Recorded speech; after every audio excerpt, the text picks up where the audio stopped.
on, you guys? It's your favorite twins, Ariam And Yodit. and you're tuned in to deuxsol Radio. And we're super excited to be back because we're talking all things music and culture. Yep, and 2 takes are better than 1, but twin takes are even even better. That was cute. Yeah, that was really cute. Yeah. What's up, Yodit? How have you been? I've been good. Yeah. I love your hair. Thank you. I thought I'd switch it up. It is October, so there's no humidity. This is definitely the fall hair. Yeah, fall hair and then a little help. Little friends. Little friends to help me out this season. So I'm Looks good. definitely very excited about it. But thank you. I see your locks are looking fresh today, Oh Ariam. my gosh, stop. I was literally just talking Come about on, retwist. I need, some professional touch. But thank you. I appreciate You it. should let the people know that you did this yourself. I did. I did not start my locks by myself. No, but this retwist that we're looking This at. retwist, though. Yes, thank you. Thank you for You should the be lock proud. love. Appreciate it. Yeah, of course. Anytime. Yeah. So, thanks for joining us for episode 2.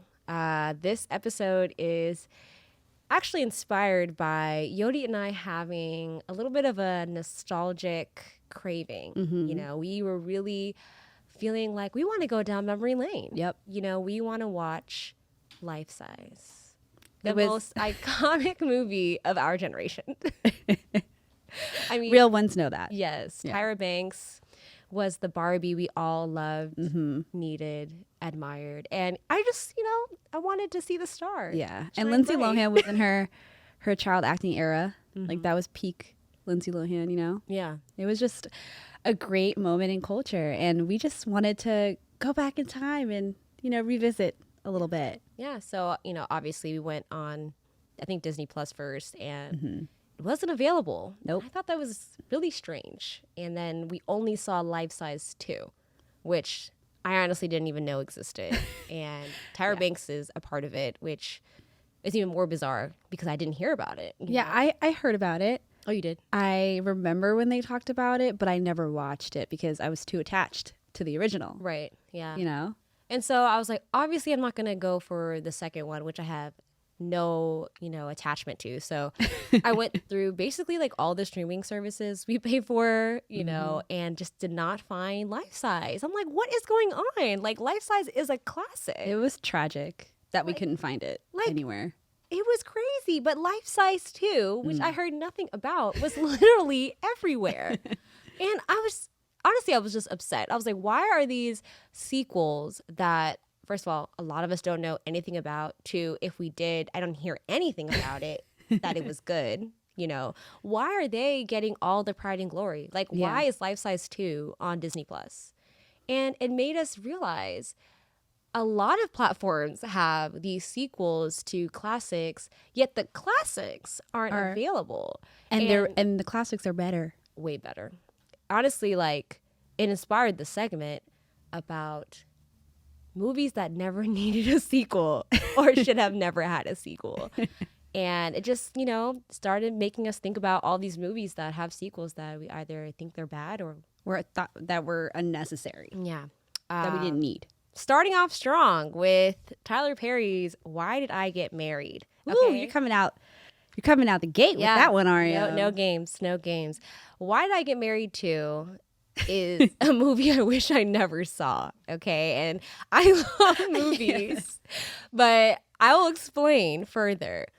Why Did I Get Married, the first movie, was strong, okay? It had all the drama, all the comedic timing. It had an intro of the characters. It had conflict, and then it had conflict resolution. Yep.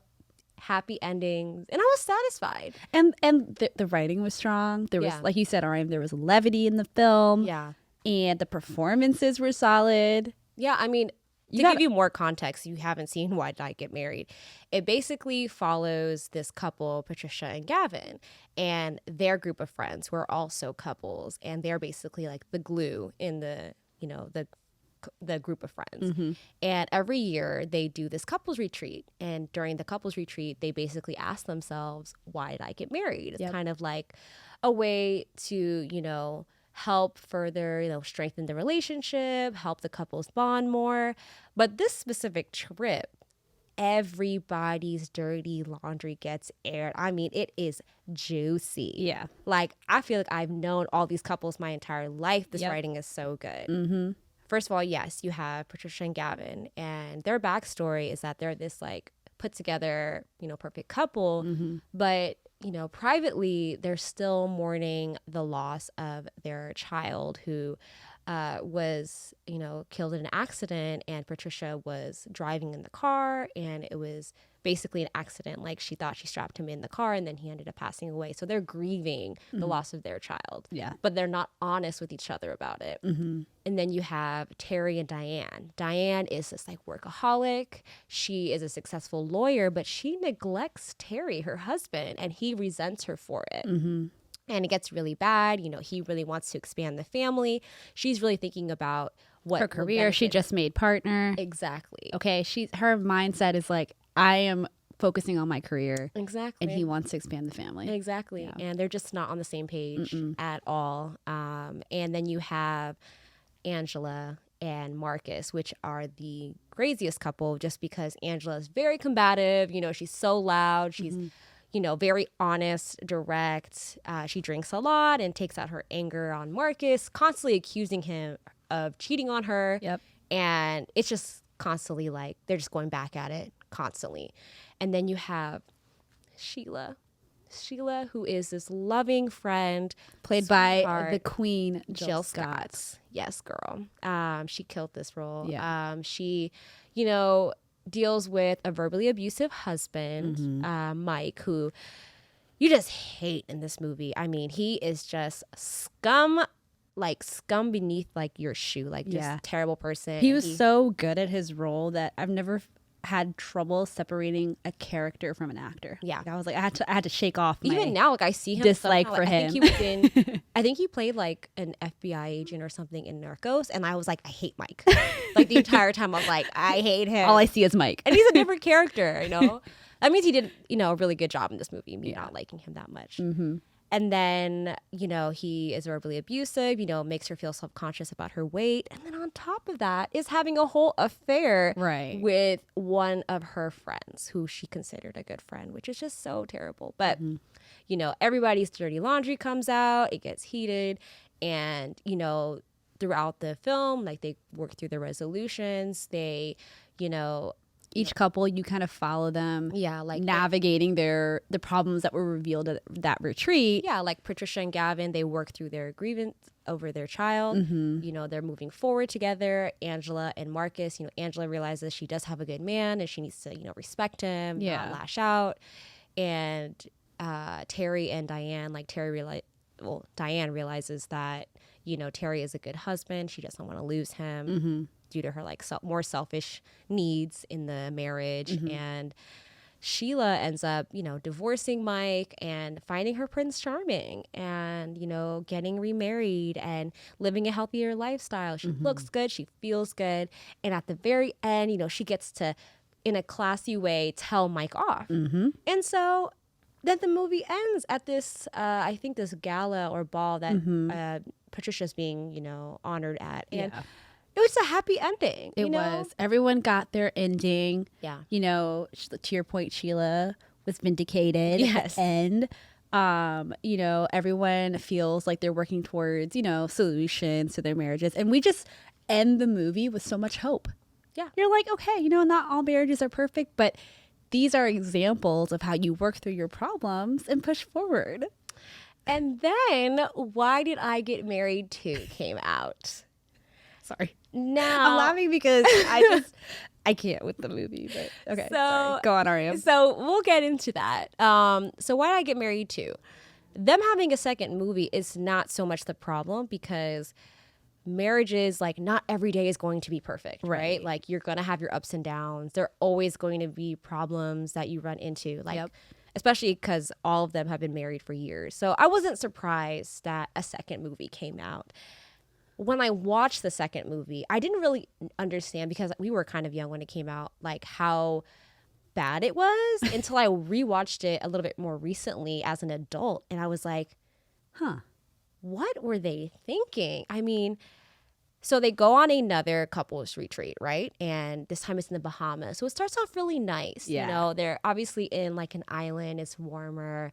You think that everyone is in a better place. But reality is everyone is still struggling badly. I mean, Like badly. yes. Like, It's not even like, oh, a little bump in the, it's like everyone is going through something challenging. yeah. So you have, going back to Terry and Diane, okay, they finally are on the same page about putting each other first.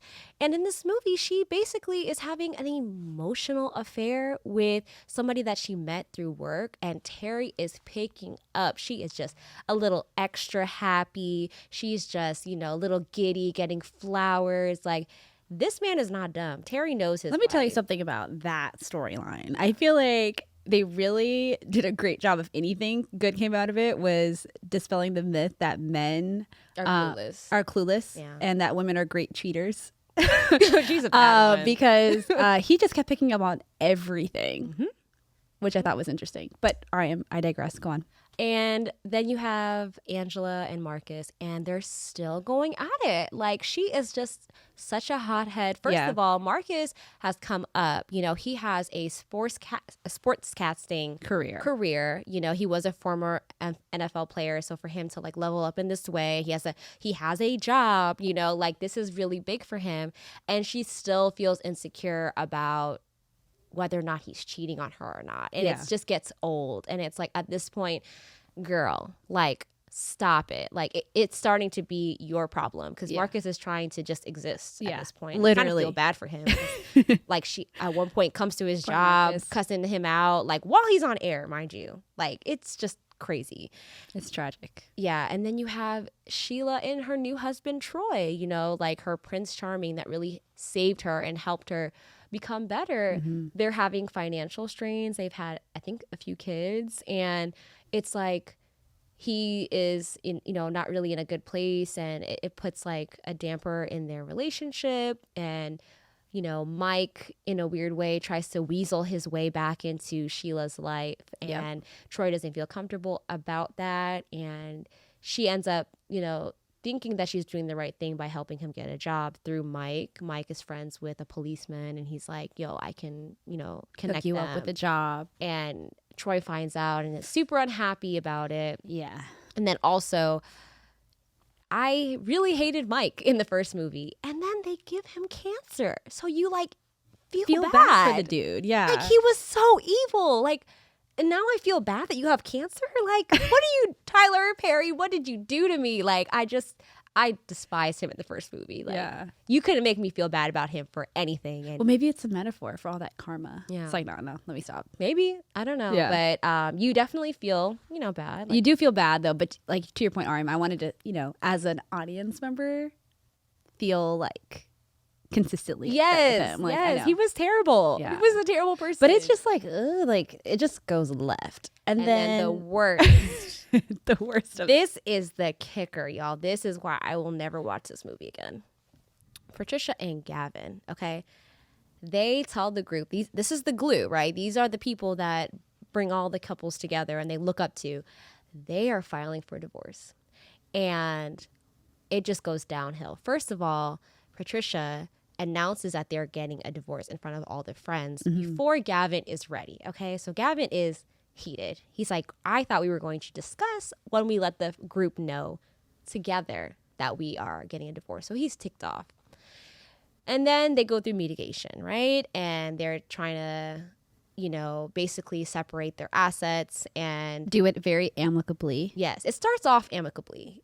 But I think Gavin is just so pissed at her and like pissed about other things that Patricia has a successful book. She's a psychiatrist, and her book is about literally the couples and their journey, and then also Gavin and Patricia's journey through their marriage.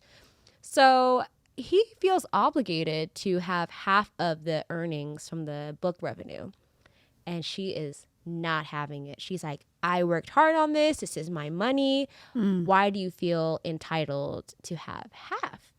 And it just literally is like a domino effect, a snowball, like It just gets progressively worse. Yes, they get really volatile and angry, and he pours vodka on her. He He starts drinking and like pours vodka on her, like literally on Janet. I was like, okay, you need to stop. And then he's like aggressive, and it gets uncomfortable in the scene that they're fighting in. And then also it's for just storyline, uncomfortable. it's not really quite clear when this happens, but eventually he gets all the money from that revenue. I don't know how, and that just literally ticks, Patricia off. She is goes like off, taking golf clubs and like smashing windows, smashing like tables in their home. They're just petty back and forth, but it's like really aggressive and like just really unhealthy and toxic. And then the worst of the worst, okay, Patricia goes to Gavin's job. And she wants to embarrass him, humiliate him, gets this like birthday cake, and then has this like, I don't know, this like person like hop out of the cake and like dance, and like it's just humiliating, right? And then he like can't even take it, and he like storms off, and she follows him by foot. And then as she follows him by foot, she's like cussing him out, I shouldn't be laughing because this is just chaotic. It's great chaos. And it's just like everybody in the office is outside watching the two of them fight. Like they're nosy. Like they're all like outside watching. Right. Like nobody's actually trying to stop anything. Nope, nobody. And literally she is like cussing him out. He gets in his car and then he drives off. Mm-hmm. And when he drives off, he gets hit by a truck. I mean... What? I mean, and then even the first time I watched it, I was like, oh, that's weird. But as an adult, I'm like, that's really wild. Like, yeah.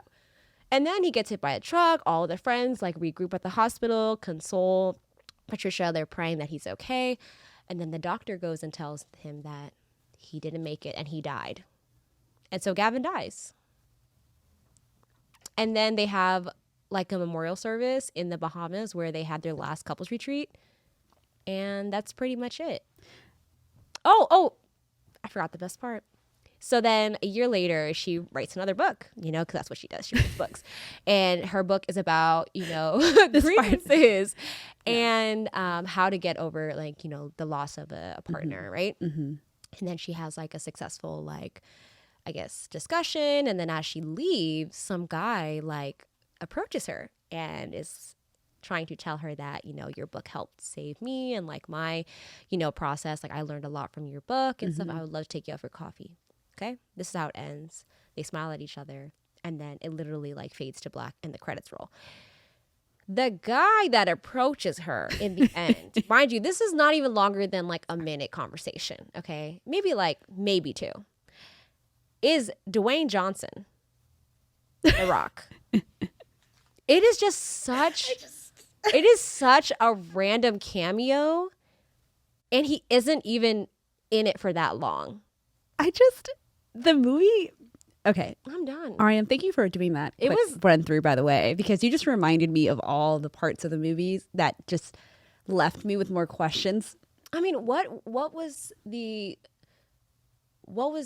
approach to Dwayne? Like, hey, I got this role for you in this new movie. Are you interested? You're only gonna say only like 5 words, maybe. Are you down? I have a couple lines, and that's it. And I don't know when this was in his timeline of his career because he's a megastar. Like, he's like a really poppin' actor right now. And it was just like random. It was just so random, and that's how the movie ends, y'all. So, key takeaways from. Thank you for walking us through that, Ariam. By the way, no problem. You just reminded me of some of the additional questions I had. But the key takeaways from the movie was, it's one thing to, take, leverage the success of a first movie and make a sequel.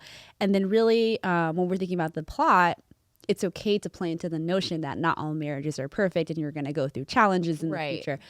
But why were the challenges feeling so excessive and random for especially Patricia and Gavin's storyline?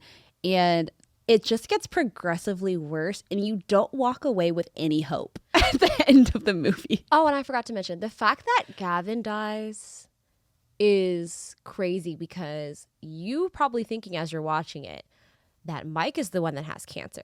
So if anyone is going to die, right. you're not seeing it coming, right? As you're watching it, you don't think anyone's going to die. Yeah. But if there were to be any character to die, wouldn't it be Mike? Instead, That's true. That's have true. Gavin die in a freak accident. And Patricia has to grieve the loss of her ex-husband or future, was going to be ex-husband. Yes, they weren't was going officially. to be, yeah. So the loss of her husband, he died in a car accident, and her child died in a car accident. And you're just sitting there like, I didn't even put that you're together. like, damn, can she catch a break? She's never going to want to Like drive she's a car again. like triggered. Like I would never drive. never, again. never. That's crazy. So yeah, I mean, I get exploring different storylines and challenges, but this was like chaotic. It was just straight chaos. It was like, not necessary. unnecessary. Not necessary at all. I Yeah. just feel like it was just too much.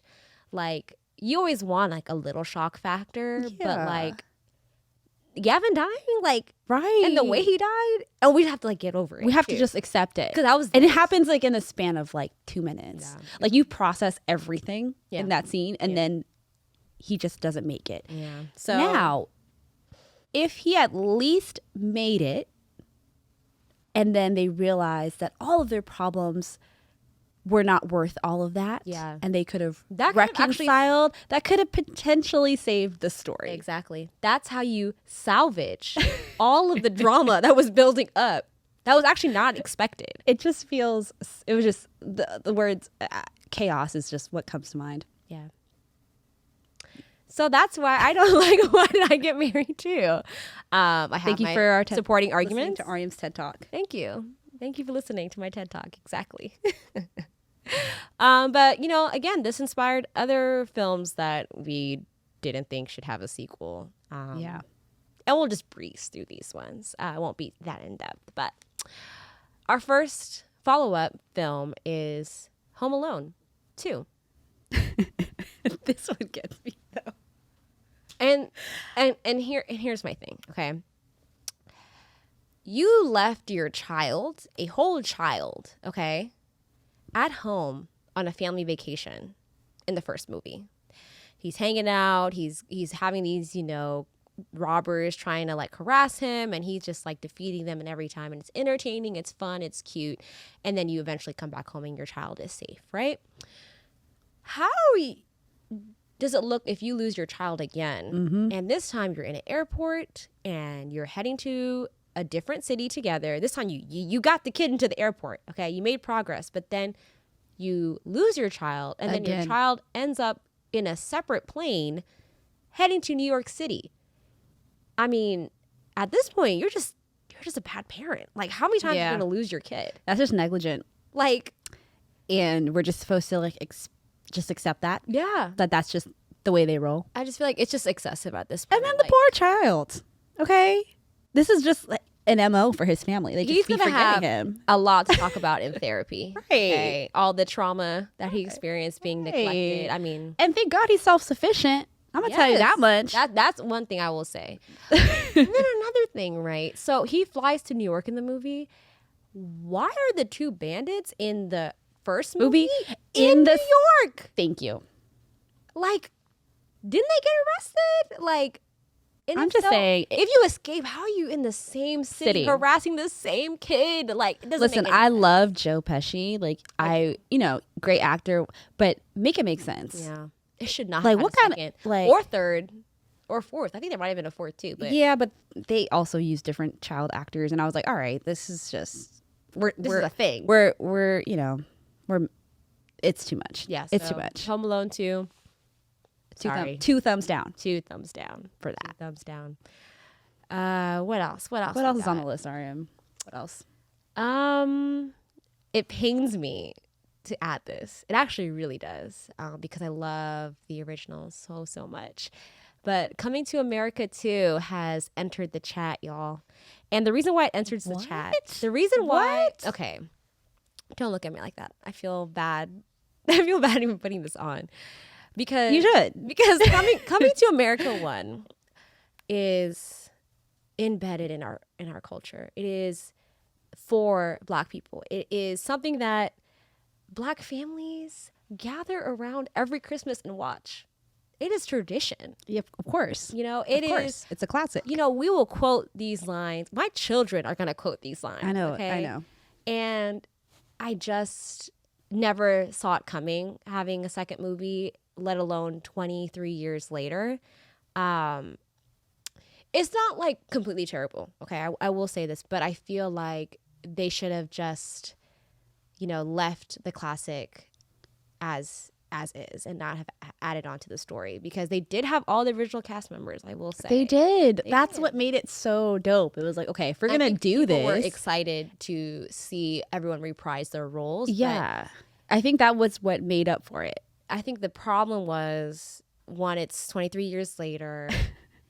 To the humor and kind of like the play-by-play of a film that came out 23 years ago is not going to be adapted as well as a movie that comes out now, you know? But I think, okay, I understand that. I understand maybe they could have, you know, they didn't really need to wait that long, but I honestly don't know much about the film industry and like the process there. But I feel like, to your point, every single person reprised their role. Yeah, I'm saying I thought that as a plus. dope. That's a big plus. That's a big plus. I feel like even the pace of the movie, like, it doesn't really work for a modern film. Like, it worked for when it did come out, like the tempo. Yeah, even the but I feel like they had a character- lot. Okay, they had a lot to brief us in on. They did, Right? They did. We had to, like, you know, transport to the future from where we last left off with them, and like kind of see where their lives are at, and like what does Hakeem's life look like with his wife and like But then children, he and has like this like secret son that we, you know, are just learning about. And yeah, he's that's different, the only thing I was kind of like, okay, right? interesting. And, I mean, choice. the thing is, it's hard because like the movie had funny moments, but then I also felt like maybe it had too many characters. I feel like it was stacked, for right. sure. Like I It's a lot felt of like people.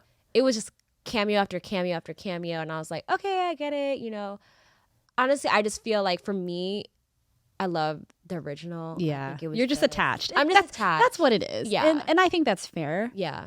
But you know, they did do a sequel, and I'm actually not as mad about it. Like And that's why I'm saying it's not. I just feel like it didn't. I could have been good without it. okay, You know, Okay. like do you feel like the sequel existing has added, you know, more appreciation and love for, you know, the storyline, or like could you have been good without it? Honestly,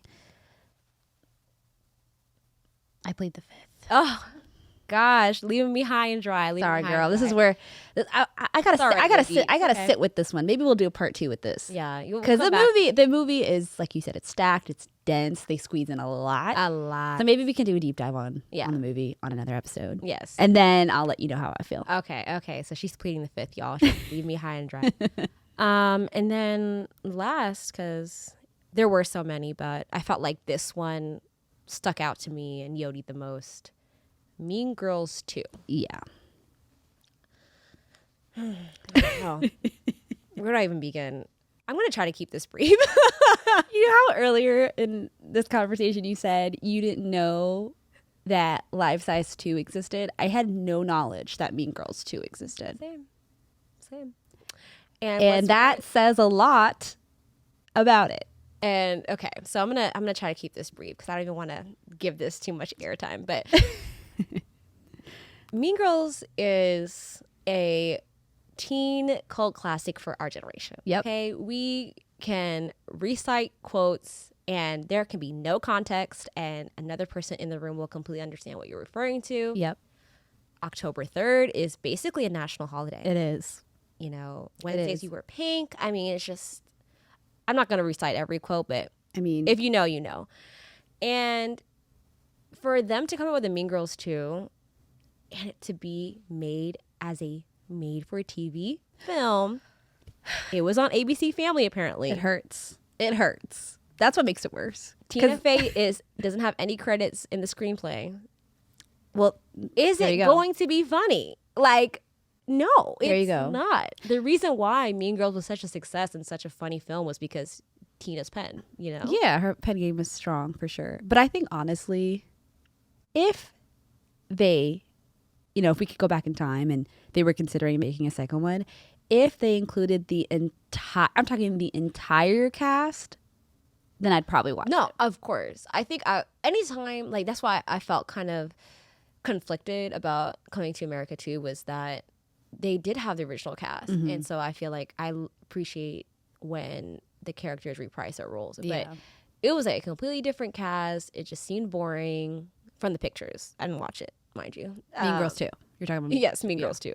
And yeah, I hold that film dear to my heart, and I can always rewatch that anytime I see it. Yeah, Mean Girls to me is so quotable. Yeah. Like, I quote it daily or We just passed pretty often. October 3rd just passed. Yeah, it's just, I mean, the grip that it's had on the culture, like, no, it's undeniable. It's undeniable. So it was always going to be a tough act to follow if you were ever going to do a sequel. But the fact that we're here talking about it and it's on our list here Yeah. says a lot. Yeah. So we'll leave it there. Yeah. But this episode takes a turn, y'all, because we have a little list on movies that had great sequels, or sequels are potentially even better than the original. Yeah. Yeah. We have some time. We got to show love to those sequels too. Yo, do you want to start us off? Yeah, so coming back to the nostalgic tip, I had to put this one on the list, okay? And it may feel a little random, but I think it's deserving of its time here on the episode that we're talking about. And I think for those who are on the throwback Disney Channel original movie wave, that era where the movies were very good. When it was like Zoog Disney. If y'all know that. Y'all are You just unlocked a core if you guys memory. If you guys know Zoog Disney, we're the same age. Aria, that's If a you don't- core memory. If you don't come for me in the comments. I'm just saying that now. Yeah. Okay, so I gotta mention Xenon, the sequel. Everyone who's watched it will understand. Mm-hmm. I don't have to say much about it. Yeah. But what I will say All you gotta do is that wake me up, shake me up, raise you to the stars. okay, everyone who's watched it, you know how there's that trend on social where it's like, what's a song from a fictional movie that actually cranks? I think anything that Protozoa performed Yeah. was elite. Protozoa was an artist. Yeah, he was. Yeah. He was iconic. Yeah. Yeah. And so that also made me love the movie. I think it was a great follow-up to Xenon, Girl of the 21st Century. I felt like we really got to see character development. Yeah. We really got to see an arc for Xena's growth and how she's navigating being a teen living in space. They kept Protozoa in both. Because And actually, Protozoa I think was about the it now. same. He was Protozoa had that song in the first movie. Zoom, zoom, zoom. You make my heart go boom, boom. Supernova, Supernova. Yeah. Let me girl. tell you something. Yeah, Disney? pops. Let me tell you something about Disney. Yeah. Okay. He wasn't even the main character, but He stole the wasn't. show. He did. And so the fact that they brought him back was amazing. Yeah. And the only thing that was missing was the fact that, I know what you're gonna say. yeah, Raven. Nebula. They just Yeah, straight up Nebula. They replaced her. replaced the original Nebula, which was played by Raven, Yes. to be played by oh my god, I don't know the actress's name, but she played Piper in The Color of Friendship. Girl, so because she did that, I'm okay. Yeah. with that as her replacement. Yeah. She's Which a good was really weird because Raven comes back in like the third one. Yeah. Right. That Which is I didn't even watch. I have some questions about that. But No. aside from that, if we had to replace an actor to play Yeah. a character, I'm okay with this decision. Same. See, you just gotta do it right, you Yeah. know? I mean, So all great movies, sometimes they have a, recast. They recasted Rhodey in Iron Man 2, okay? yeah. It initially was Terrence Howard, and then all of a sudden you have Don Cheadle, and that Right. movie was successful. So yeah. It doesn't stop anything. I mean, they don't look alike. and I at kind of like all. how they like low key address it. Yeah. He's But like, it's- yeah, I look different or something. Yeah, like yeah. that. So okay, I'm cool with that. Sorry, hopping around, but yeah, Yeah. Xenon the sequel was lit. What else we got? So we have, speaking of superhero films, this is obviously in a different universe. This is not in the MCU. This is the DC. But we have to universe. talk about Batman's The Dark Knight. What more can I say? Christian Bale's honestly the best Batman. Fight me. Like, that's what I will stand on. He actually is the best Batman. So, of course, we were looking forward to The Dark Knight, but Heath Ledger, man, he really steals the show. His performance is probably one of the greatest in cinematic history. Yeah. I mean, Fight me on that. He played the Joker better than anyone else that played the Joker. I'm sorry, Jack Nicholson. Like, you did good for the time, but Yeah. I mean, I was really scared Yeah. watching Heath. Like, he creeped me out as the Joker. Yeah. You know? It was, obviously it's very sad now talking about his performance because it took a lot on him. He was definitely a method actor, but he really delivered for this role and he gave his all for the role. And he had like this eeriness about him. And obviously, like his voice and his mannerisms and everything, that performance was just like chilling, like you said, Ariam. Yeah. But then there's also like he was really good at balancing like humor, even if it was like dark. Yeah. No, I mean, he, like, sick humor. you Yeah. know? I mean, he blew up a hospital. Oh yeah, that scene was actually funny. And he was laughing. Because apparently, I think like, don't quote me on this, y'all, but I'm pretty sure that scene where he's like pressing the button to detonate the hospital, it like doesn't work. And in the scene where he's like actually acting in it, like when they were filming it, he's pressing it and it's like wasn't working at first. Oh, snap. So that was actually like really happening. Like, oh, wow. it actually didn't work when he initially like presses the button. So he keeps pressing on it again and then it finally blows up. And then his reaction is like genuine. He's like, oh, shit, this is actually working now. So it made for a good scene, definitely. This man creeped. But yeah, everyone can agree that when they think about Dark Knight, they think about Heath. Yeah. Yeah. He did win, the Oscar posthumously. Mm-hmm. So, that was a good movie overall. Entertaining, action-packed. Yeah. Great acting. He did that. It was done well. Mm-hmm. What's next, Ariam? Okay. So this one was kind of hard because I felt like both movies were just as good in reference to the first and the second. I'm not talking about the third. I'm talking about Rush Hour 2. Rush Hour 2 Okay. and Rush Hour 1, to me, were both great films. Mm-hmm. The reason why I put Rush Hour 2 on here is because I felt like both films are just as funny, action-packed, Yep. Great storyline, all of that. But I felt like, Jackie Chan is obviously known for his action, films and his ability to be like, doing his own stunts. I think that's very clear. Yeah. But the second movie, I kind of felt like he had moments to be funny. I feel like he had more comedic moments. And I think that's why I liked it more because you kind of see Jackie Chan like not so like serious. Lee is his name. Yeah. In the movie, but I guess I never thought about it that way. Like he is a little bit more stoic in the at least to help build the dynamic. Like he comes off very stoic. He's very serious. Yeah. But you're right. I guess once you watch the second one, they've already established their dynamic, and Lee's funny. Lee is just as funny as Carter. I mean, Carter is obviously stealing. Scene stealing. Chris Tucker.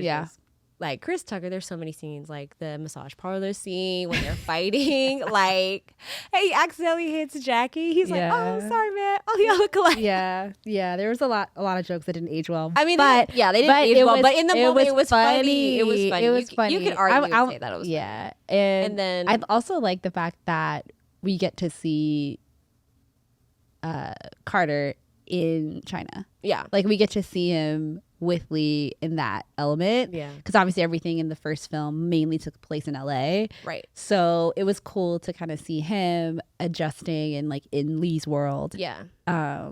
Even though Lee was all about business and Carter was definitely all about pleasure, but then they end up, you know, meeting in the middle and fighting crime and back. I think they go back to the States in the movie. They do. They end up the like, Vegas solving, scene, the Vegas scene was crazy. God. I mean, that whole sequence is like, it was just great. Yeah, and the acting was good, and you know, we follow Lee, and he has a little love interest in the film, which is different than the first movie. Yeah, he had a little boo. He got a little boo thing. Rosalind Sanchez. She was so cute in that movie. She was She was fire in that movie. She was a CIA. Was she a intelligence. What was she? She worked for the Secret Service or something. Okay, probably. Because she's like, you're officially working for the Secret Service, but she just really wanted to get them Secret all. Service. That's what it was. Yeah. But I still didn't understand. I still didn't really understand her specific role, but yeah. But she did end up being on the good side. Yeah.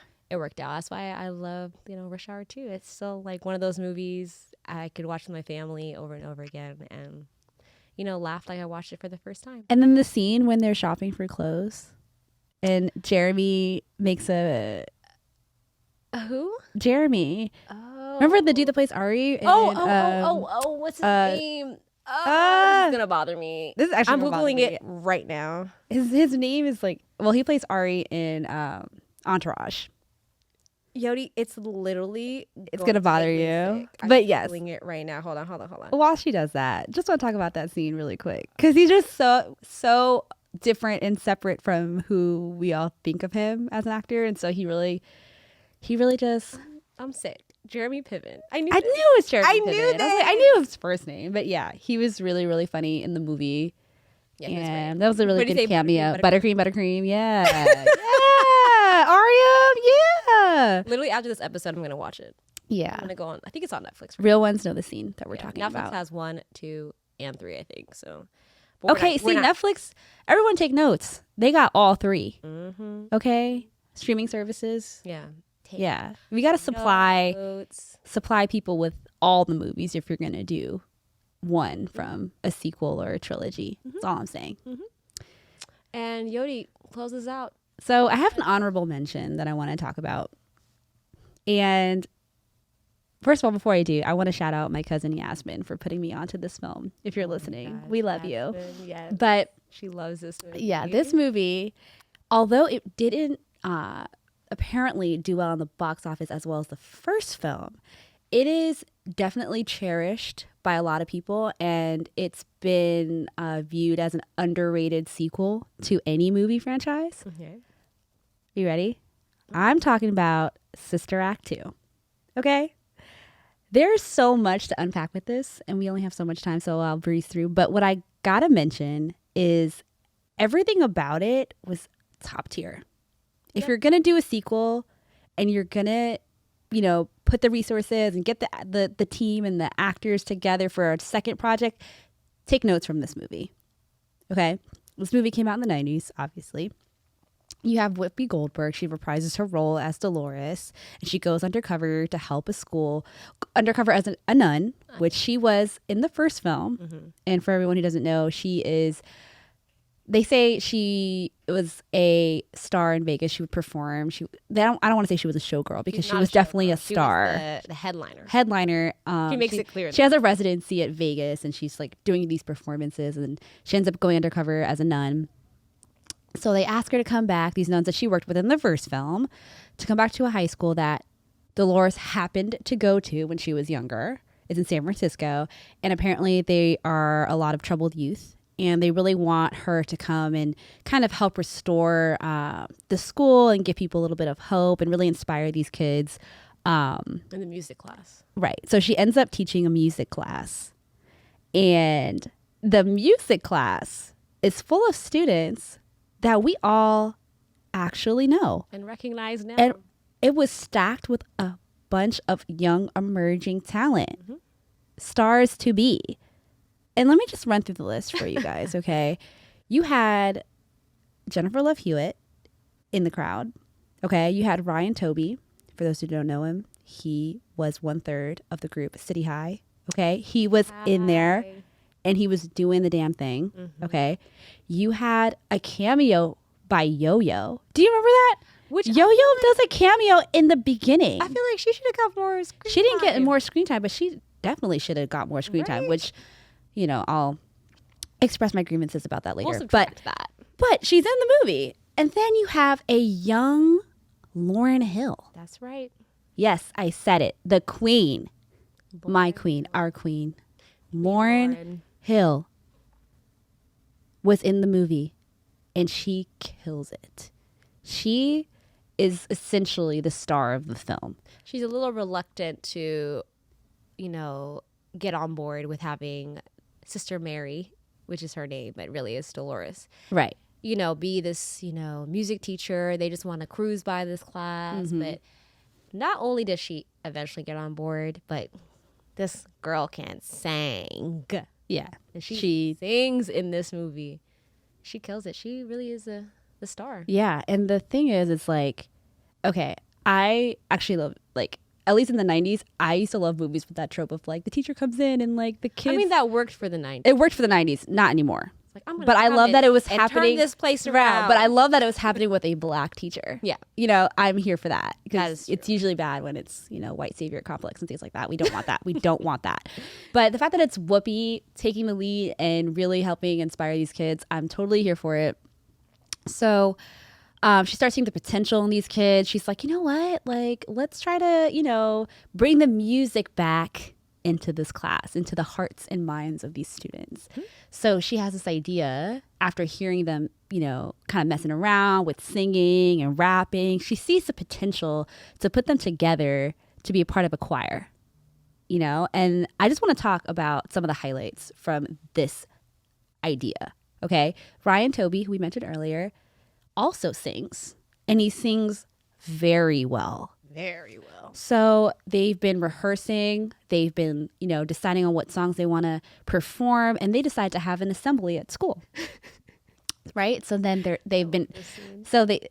is one of the best scenes in the movie. And then they sing Happy Day or Oh Happy Day, right? And he has the solo, right? So everyone in the back is like, la la la la la in the back. So, they're doing their thing, building up, and he's like, oh, happy day. Like all the moment is building up, right? And then when he's really getting into it, he hits one of the most highest notes, I think, in cinema. And you think to yourself, I'm not even going to attempt. Never. I'll movie spare you from trying to reenact that. Google it. But what I will say is that it was so good, it made you question if it was really him. So you want to know what I did yesterday? I Googled it. Oh, really? I Googled it. I was just because I knew we were going to talk about this today. So I was like, let me make sure before I, So what's the verdict? It's true. He was the one that hit that high note. Oh, I was like, come on, range. Wow. Okay. Wow. So yeah, that's what even made it more That's actually really impressive. exciting and elite, that he actually hit the note that everyone always looks back and is amazed by. So shout out to the film for setting that up and making that happen.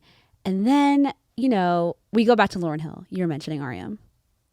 She is the real star, because at first she is very reluctant. She's like, has, a bunch of angst. She's like, I don't need this. Yeah, this is my chill class. Right. I don't care about anything. Right. But whole T, she had the strongest voice in the group. She did. She really did. And, no surprise, it's Lauryn Hill, but right. Her character's name was Rita. Yes. Rita. And so basically she's having this come to Jesus moment where she's like rehearsing privately with another student, and she's singing His Eye on the Sparrow. Oh my gosh. And when I tell you that scene, Chills. if you don't tear up after watching that scene, Yeah. something's wrong with you. Like literally. We're not the same kind of people. Chills, like literally, like every time I hear it too. Yeah. It's like, I know it's coming. Yeah.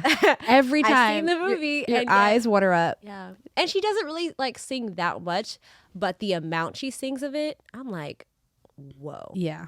Yeah, it's so good. So she kills it, and then another nun hears it, and she's like, runs and tries to, convince her to join the group. She's still reluctant. Then that nun goes back to Dolores and is like, we really got to get this girl in the choir. Yeah. And then Dolores is like, all right, I got to do it. I got to convince her. Yeah. So she quickly convinces her, and she has a change of heart. And then she joins the choir. And then literally she was the missing piece that made the choir as strong as they became. And they're getting ready to perform for this national competition, because one of the nuns goes off and signs them up, because she's like, this choir has so much potential. Yeah. And right when she's Lauryn Hill's character is getting ready to do it, like her mother gets in the way, because her mother actually simultaneously disapproves of music as a career and as singing as a career because she has her own issues with Lauren's father. He went and tried to pursue music and it just was a dead end situation. And so she really refused to have her daughter follow that same path. But what's even more iconic about this is that the mother isn't just played by anybody. She's played by the queen. One of the greatest singers of our generation. And actresses. Cheryl Lee Ralph was in this movie playing Lauryn Hill's mother. Emmy award-winning Cheryl Lee Ralph. Right. And everyone knows, she's getting the flowers she deserves now, especially with her role that she just won an Emmy for Abbott Elementary. But real ones obviously have been following her since the Dream Girl days on Broadway to Moesha. And of course, we all know her as Lauryn Hill's mom in Sister Act 2. And she delivered here because she was so anti-music. You would never think that she was singing her whole life. The way she convinced us that she did not like music, that is great acting. Yeah. So she kind of really jumping in there. Right. Right. Anti-music from a singer. Right. Right. You have to be great at your job as an actress to make me believe that you don't. For real. Like music. So she does a great job playing her mom and creating that, barrier for Lauryn Hill's character. Yeah. Fast forward, Lauryn Hill goes off and does her own thing and kind of disobeys her mom and still pursues engaging in the competition. Yeah. So she's like, you know what? I'm going to do my own thing. I don't care. And thank God she did. Because the final scene where they do their final performance for that national choir competition, I mean, it's flawless. I mean, they killed it. Everybody's talents united. They had, the soul singers. They had, traditional gospel. They got the hip hop. And I don't know what this is, but there's something about gospel adapting, secular music. Yeah. Into, a more like gospel. And they'll take secular songs and they'll make it like, they'll flip the lyrics. Yeah, flip the lyrics. They'll take pop songs and they'll make them more like Christian. So like exactly. And I just think that is creative. Okay, very. First of all, so that's kind of hard to do. Yeah, and the lyrics flow, the song still bops. Everybody's happy. Yeah, they did a really good job. Everyone is dancing. The choreo. I mean. And I always love that moment when people just take off their like choir robe and they're like, all right, we're going to just do it and stand out. Yeah. This is me. This is us. And so everyone delivered, you had people rapping, you had people dancing, you had people singing. And I was like, yeah, it was just elite. And of course, Lauryn Hill killed it with all the solos.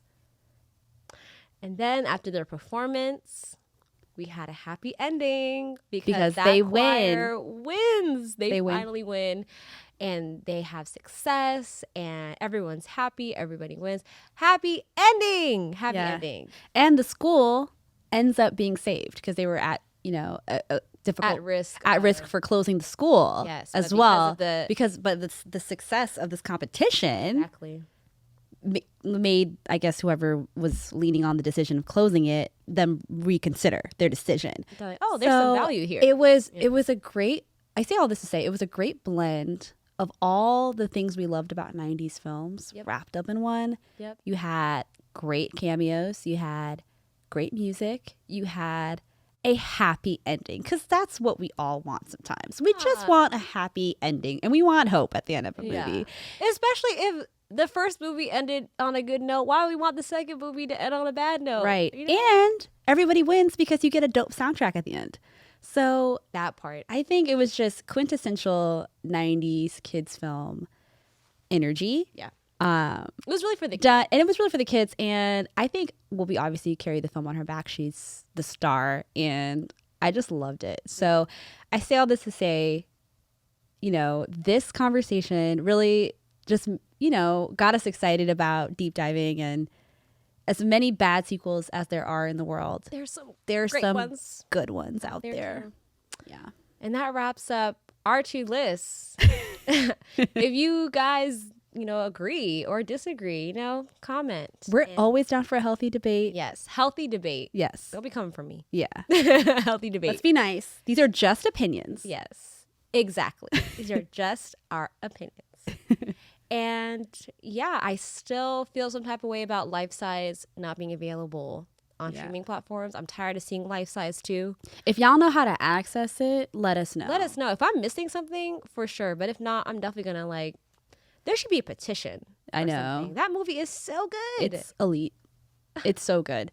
I mean, and if you want to talk about a soundtrack, you know, Eve's great. No, I'm going to stop singing from there. If you know, you know. Shine bright, shine far. Don't be shy. Be a star. I really was thinking. That is literally. This is the last thing I will say about Life Size, but I was really thinking, watching it as a child, like, Tyra had like pipes like Beyonce or something because she sang that song. The scene where she's in what's his name? The holiday party, and she's just a star. Truly, like, self-confidence off the roof. Yeah, you know, it's the confidence for me. It is, and it was a good message for kids. You know, really like it really was. Be yourself. You know, love yourself. And in the end, they say, what was that quote they say? That because basically, like, you push the button and then the Eve doll has like a quote that she says, and they changed it like, "Give me your 100-watt smile" or something. The dad told the Lindsay Lohan's character that as like, you know, uplift her smile. Okay, you don't remember that? Oh, okay, man. That's what help my sister. Help like, me out, y'all, because clearly I need to rewatch it again because I need to understand the arcs that take place in the movie, the themes, the connections, the overall amazing elements of the movie. Okay, enough movie talk. Like we said, if you guys like what you heard or you want to join in on the discussion, comment. And also, that wraps up this episode. If you guys like what you heard, you can follow us on TikTok, Instagram, Facebook at deuxsol at deuxsol. And then you can also follow us on Twitter at DEUX_SOL. And if you want to keep up with us on, you know, all the listening platforms, we're on Spotify, Apple Music, Amazon Music, Stitcher. If you can hear it, we'll be on it. Yes. And it's been really fun, guys. Till next time. Peace.